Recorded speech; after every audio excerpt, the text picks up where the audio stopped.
وَكُلًّا نَّقُصُّ عَلَيْكَ مِنْ أَنبَاءِ الرُّسُلِ مَا نُثَبِّتُ بِهِ فُؤَادَكَ نحمدُهُ وَنُصَلِّي عَلَى رَسُولِهِ الْكَرِيمِ اما بعد فأعوذ باللہ من الشیطان الرجیم بسم اللہ الرحمن الرحیم الف لام را تلک آیات الکتاب المبین صدق اللہ العظیم۔ محترم سامعین اکرام، سلسلہ قصص النبیین قدم بقدم میں ایک مرتبہ پھر میں آپ سے مخاطب ہوں۔ گزشتہ نشست میں ہم نے حضرت یوسف علیہ السلام کے قصے کا آغاز کیا تھا۔ آج ہم اسی قصے کو آگے بڑھا رہے ہیں۔ اللہ تعالیٰ نے قرآن مجید کے اندر پوری صورت حضرت یوسف علیہ السلام کے اس قصے سے ذکر فرمائی۔ اللہ تعالیٰ نے ارشاد فرمایا الف لام را تلک آیات الکتاب المبین، یہ حق کو واضح کرنے والی کتاب کی آیات ہیں۔ انا انزلناہ قرآنا عربیا لعلکم تعقلون، ہم نے اس کتاب کو عربی قرآن بنا کر اتارا تاکہ تم اس کو سمجھ سکو۔ نحن نقص علیک احسن القصص، اس قرآن کے ذریعے جو قرآن ہم نے آپ پر وحی کی، ایک قصہ آپ کو ہم سنا رہے ہیں جس قصے سے پہلے آپ بے خبر تھے، یعنی آپ کو اس قصے کا پہلے علم نہیں تھا۔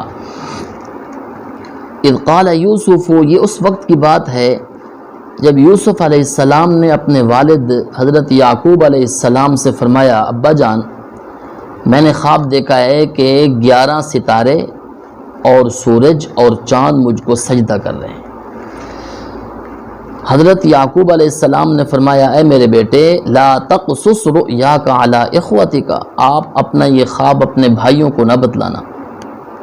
حضرت یعقوب علیہ السلام کو اس بات کا علم تھا کہ اللہ تعالیٰ نے حضرت یوسف علیہ السلام کو علو مرتبہ عطا فرمانا ہے، بلند مرتبہ عطا فرمانا ہے، اور ایک وقت ایسا آئے گا کہ حضرت یوسف علیہ السلام کے بھائی اور اس کے والدین حضرت یوسف علیہ السلام کے مطیع اور فرما بردار ہوں گے، جس کی وجہ سے انہوں نے فرمایا کہ اپنے بھائیوں کو یہ خواب نہ بتلانا، کہیں وہ آپ کے خلاف سازش نہ کر بیٹھیں، کہیں وہ آپ کو قتل کرنے کا منصوبہ نہ بنا بیٹھیں، کہیں وہ آپ سے حسد کی صورت نہ بنا بیٹھیں۔ تو اس وجہ سے فرمایا کہ آپ اپنے بھائیوں کو یہ خواب نہیں بتلانا۔ اللہ تعالیٰ کی طرف سے جو پیغمبر کو خواب میں جو چیز دکھلائی جاتی ہے وہ حق ہوتی ہے، وہ سچ ہوتی ہے، اس کی حیثیت وہی ہوتی ہے جو وحی کی ہے، یعنی جس طرح اللہ کے پیغمبر پر وحی نازل ہوتی ہے، جو حیثیت وحی والے حکم کی ہوتی ہے وہی خواب اللہ کے پیغمبر کے خواب کی حیثیت ہوتی ہے۔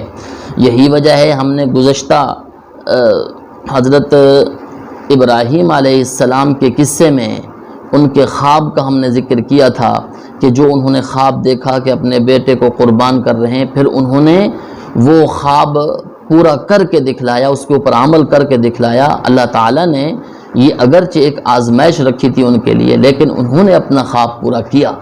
تو اللہ کے پیغمبر کا خواب وہی ہوتا ہے، لیکن اللہ کے پیغمبر کے علاوہ جو لوگوں کا خواب ہوتا ہے وہ 3 طرح کا ہوتا ہے۔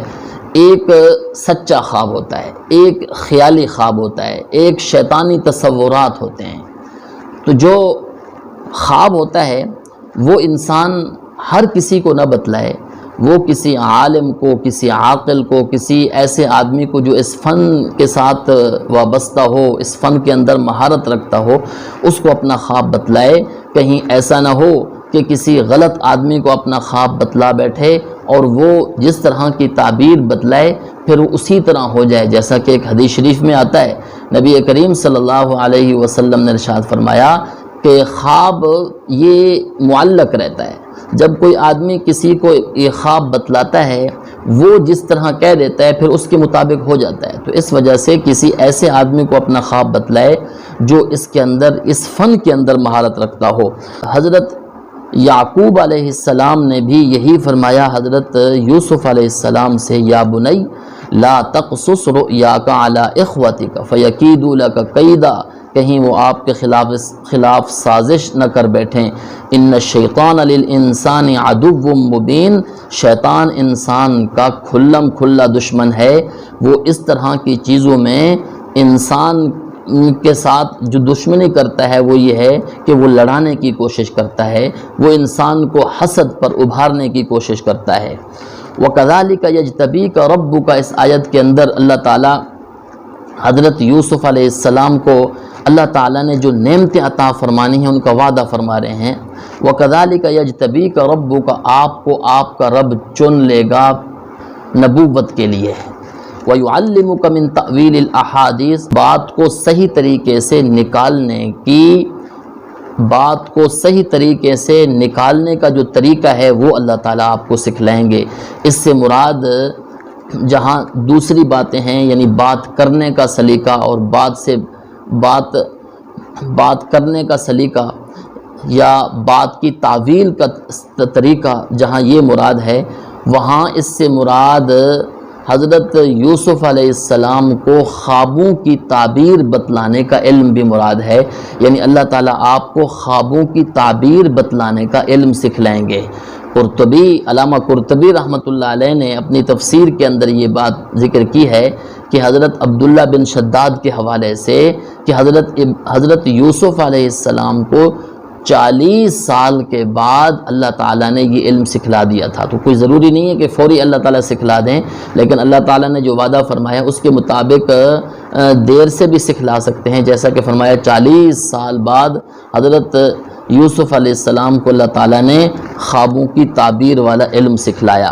وَيُتِمُّ نِعْمَتَهُ عَلَيْكَ، اور اپنی نعمت آپ پر اور یعقوب علیہ السلام کی اولاد پر اللہ تعالیٰ پورا فرمائیں گے، جیسا کہ اللہ تعالیٰ نے یہ نعمت آپ کے جد امجد حضرت ابراہیم علیہ السلام اور آپ کے دادا حضرت اسحاق علیہ السلام پر بھی پوری کی۔ اس نعمت سے مراد نبوت والی نعمت ہے کہ اللہ تعالیٰ نے جس طرح ان کو نبوت عطا فرمائی اسی طرح اللہ تعالیٰ آپ کو بھی نبوت عطا فرمائیں گے۔ یہ حضرت یوسف علیہ السلام کے بارے میں اللہ تعالیٰ فرما رہے ہیں کہ اللہ تعالیٰ آپ کو یہ نعمتیں عطا فرمائیں گے۔ ان ربک علیم حکیم، تیرا رب جاننے والا بھی ہے، حکمت والا بھی ہے۔ اللہ تعالیٰ کو معلوم ہے کہ یہ خوابوں کی تعبیر والا علم، بات کو صحیح طریقے سے نکالنے والا جو طریقہ ہے اس کا علم اللہ تعالیٰ کو معلوم ہے کہ کس طرح سکھلانا ہے، یہ اللہ تعالیٰ کے لیے مشکل نہیں ہے۔ اور فرمایا کہ حکمت والا بھی ہے۔ حکمت والا کیسے ہے کہ اللہ تعالیٰ نے کس کو سکھلانا ہے یہ بھی اللہ تعالیٰ کو معلوم ہے، کس کو سکھلانے میں کیا حکمت ہے یہ بھی اللہ تعالیٰ کو معلوم ہے۔ آگے فرمایا لقد کان فی یوسف و اخوتہ آیات للسائلین، یوسف علیہ السلام اور ان کے بھائیوں میں پوچھنے والوں کے لیے نشانی ہے۔ یہود نے، مشرکین نے یہ آپ صلی اللہ علیہ وسلم سے جو سوال کیا تھا، سوال کرنے کا مقصد بظاہر ان کا آپ صلی اللہ علیہ وسلم کو بے بس کرنا تھا، لیکن اللہ تعالیٰ نے آپ صلی اللہ علیہ وسلم کو یہ قصہ آپ صلی اللہ علیہ وسلم پر وحی کی، جس کے ذریعے آپ صلی اللہ علیہ وسلم نے پورا قصہ ان کو بتلا دیا۔ اگر ان میں عقل ہوتی، تھوڑی بہت بھی اگر ان میں عقل ہوتی تو یہ اپنی عقل کے ذریعے اس بات کو سمجھ سکتے تھے کہ رسول اللہ صلی اللہ علیہ وسلم کی زبان مبارک پر اس قصے کا آ جانا یہ بھی رسول اللہ صلی اللہ علیہ وسلم کی نبوت کی دلیل ہے۔